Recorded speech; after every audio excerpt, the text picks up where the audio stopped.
Welcome to Let Me Fix This. Enjoy the video. In this video, I will explain how to make the grid using an easy method.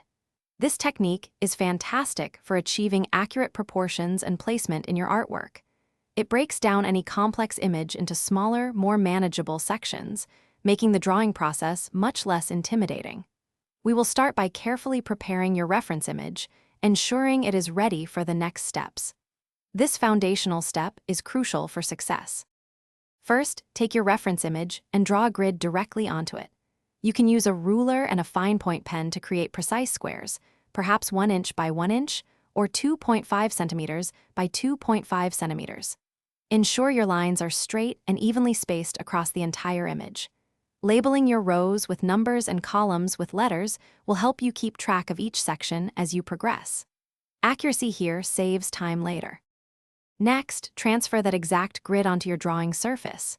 If your canvas is larger or smaller than your reference, scale your grid accordingly. For example, double the size for a 2:1 ratio. Use a light pencil, such as a 2H, to draw these lines gently. This ensures they are visible enough to guide you, but can be easily erased later without damaging your artwork. Precision in this step is key for accurate transfer. Now, the exciting part, drawing. Concentrate on one grid square at a time, carefully observing the shapes and lines within that specific section of your reference image. Transfer only what you see in that square to its corresponding square on your canvas. This method helps maintain accurate proportions and details across your entire drawing.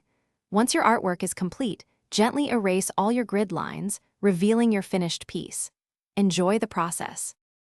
Thanks for watching. If you found this helpful, don't forget to like and subscribe.